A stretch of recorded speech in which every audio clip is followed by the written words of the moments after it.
Yes, Kenya. Tamu sana, yes. In this video, I want us to have a look at a short clip, a clip that has been going viral for the better part of today. For the clip is going to form the basis of our analysis and discussion right now. Have a look at this. Kuamkia leo tumeamuka tukisikia vibaya sana.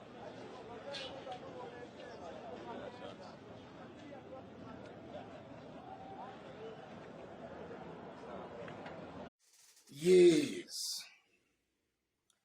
That accent is for somebody coming from the mountain. So the rebellion seems to be emanating from those areas that voted for William Ruto to the last person. Just some few days ago, we saw Embu residents also complaining. And also we have seen Naivasha residents complain. The rebellion is emanating largely from those areas that voted for William Samoei Ruto.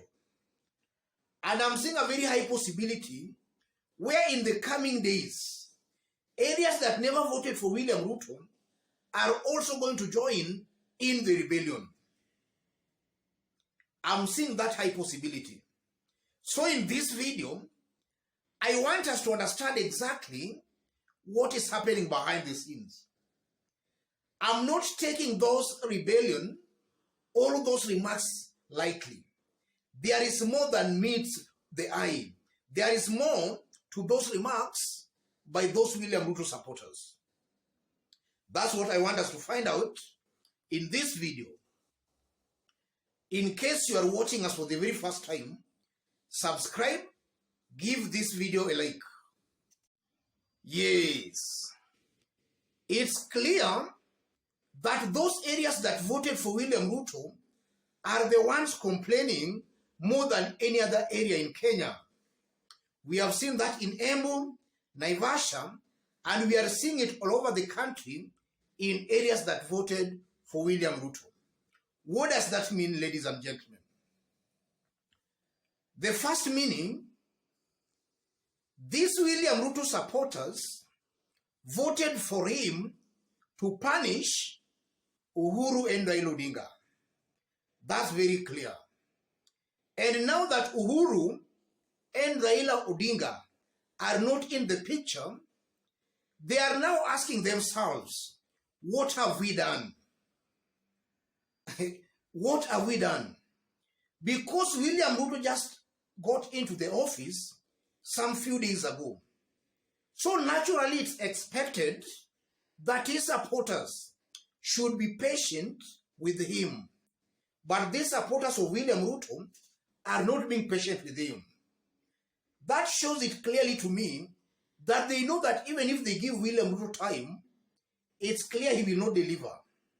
So they are just losing hope, or they have lost hope in him delivering.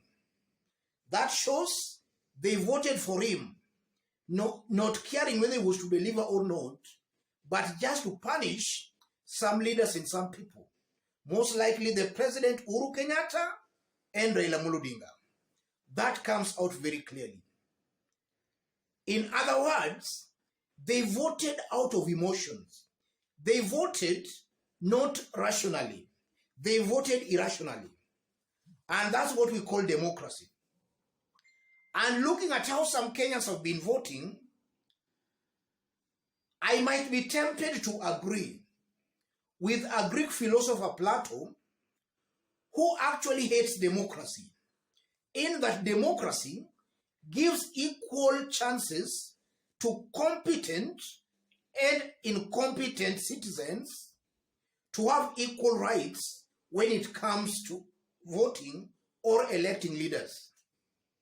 Democracy gives unqualified and qualified citizens equal rights in electing their leaders. And maybe it's high time Kenyans have a discussion whether Kenyans should have equal rights when it comes to voting. It's clear that in some areas, some regions in this country have been voting out of emotions. They have been electing quacks, incompetent leaders, leaders who have looted and failed this country. I tend to believe strongly Kenyans should start and must have that discussion.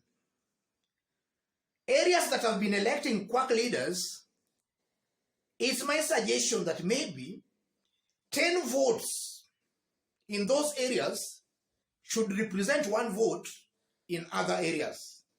I tend to believe that if Kenyans use that maybe formula, we'll just be trying to do away with these incompetent voters having their way during elections. And then secondly, from what is currently happening, I'm seeing a very high possibility where other Kenyans, a good section of Kenyans, are just politically naive. Besides the fact that they were voting out of emotions to punish other people, some might have also been tempted into believing that those they were electing were going to deliver. So that only shows clearly that some Kenyans, a good section of Kenyans, are still politically naive. And it's high time these Kenyans should wake up. Yes, let them wake up. Let us all join hands together into electing credible leaders, leaders who can deliver, not leaders who uses very nice languages. After assuming office, they turn their backs on those who voted for them. It's high time Kenyans join hands together into electing credible leaders, leaders who means what they say and they say what they mean. Yes, it's clear the ones they elected were just taking them for a ride. And from also what I'm seeing, it should be very clear to William Ruto and Rigathi Gachagua that things are bad. Things are moving out of control. And it's high time William Ruto and Rigathi Gachagua, it's high time they arrest the situation before it gets or rather spirals out of control. From the look of things, if it continues on the same trajectory, things are very soon going to get out of hand. And William Ruto will find it very hard ruling this country. Things are getting out of hand. Ruto should move with speed to arrest the situation.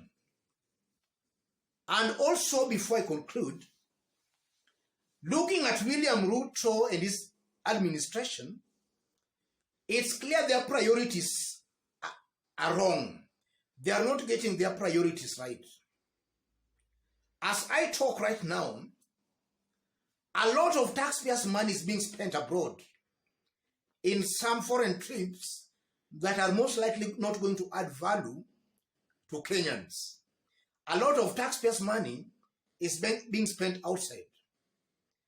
And if you look at the measures William Ruto has taken, in the few days he has been in office, they are just measures meant to cushion the rich and not the hustlers.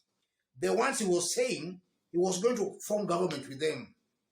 William Ruto's first measure was to remove fuel subsidy. And that has really hit the hustlers badly.